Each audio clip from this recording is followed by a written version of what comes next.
High school experiences can shape civic habits that last a lifetime. In her talk, Noria Hayat of Tufts University explores how early civic learning prepares young people to be engaged citizens and lifelong voters.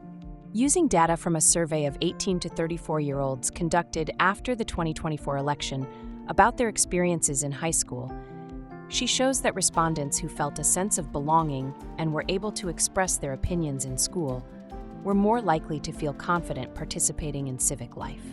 Yet many young people report the opposite, feeling unheard and excluded.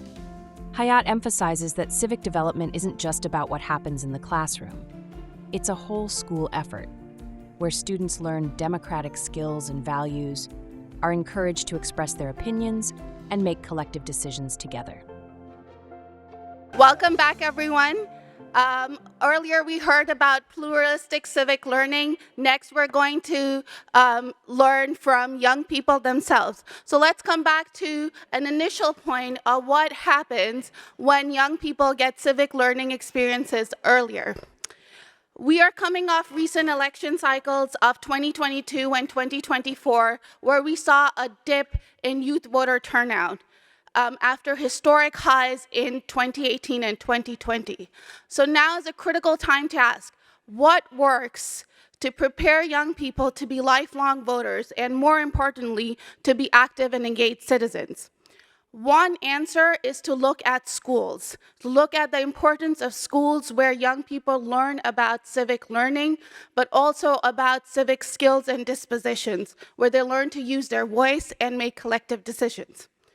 Our most recent analysis at Circle confirms this, that youth who experience strong democratic cultures in school are more likely to be politically efficacious citizens. That is, they're more likely to be ready and confident to participate in civic and political life. So we used our post-2024 election data, and we looked at the relationship between school climate and youth political efficacy. We asked young people between the ages of 18 and 34 to recall their high school civic learning experiences and to recall if they felt a sense of belonging, if they could make decisions, if they could express opinions. And the results are mixed. Nearly 6 in 10 young people said that they could express their opinions, including respectful dissent and disagreement with their teachers. About half of the young people said that they had a sense of belonging, but more than half of young people felt like their voice and their opinions didn't matter at the high school level. And only 1 in 3 young people said they had any experience in decision making.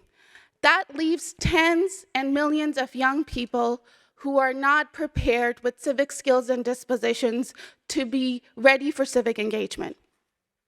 We then asked young people about political efficacy, both at the individual and collective level.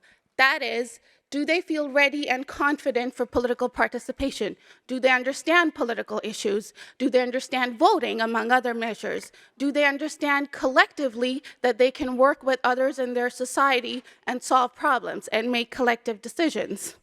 We then looked at how school climate relates to political efficacy, and we find that even after controlling for race, gender, sexuality, and socioeconomic status, that there's a strong positive association between school climate and political efficacy.